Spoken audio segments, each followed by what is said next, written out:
মৃত্যুর পরে যে কাজগুলো আমাদের মানুষের কবরে সওয়াব পৌঁছায়, আমলনামা চালু থাকে, এমন কিছু কাজ আজকে আমরা জেনে নেব। কারণ মৃত্যুর পরে আমাদের সকল আমল বন্ধ হয়ে যায়। তাহলে চলুন জেনে নেই। ১. মসজিদ বানানোর কাজে অংশগ্রহণ করলে, অর্থাৎ মসজিদ বানিয়ে মৃত্যুবরণ করলে। ২. হাসপাতালে হুইল চেয়ার গিফট করলে। ৩. গাছ রোপণ করলে।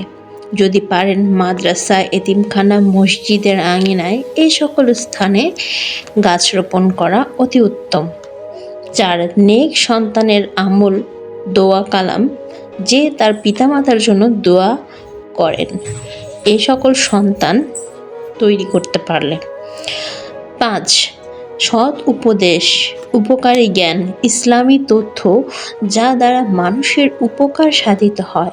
আপনার তথ্য দ্বারা কারো যদি উপকার হয়ে থাকে তাহলে আপনি আপনার আমলনামায় সওয়াব পেয়ে যাবেন। ৬. দান সাদকা করা। ৭. পানির ব্যবস্থা করা, যেমন কূপ, ওয়াটার ফিল্টার, কল প্রভৃতি। পানি মানুষের অপরিহার্য উপাদান।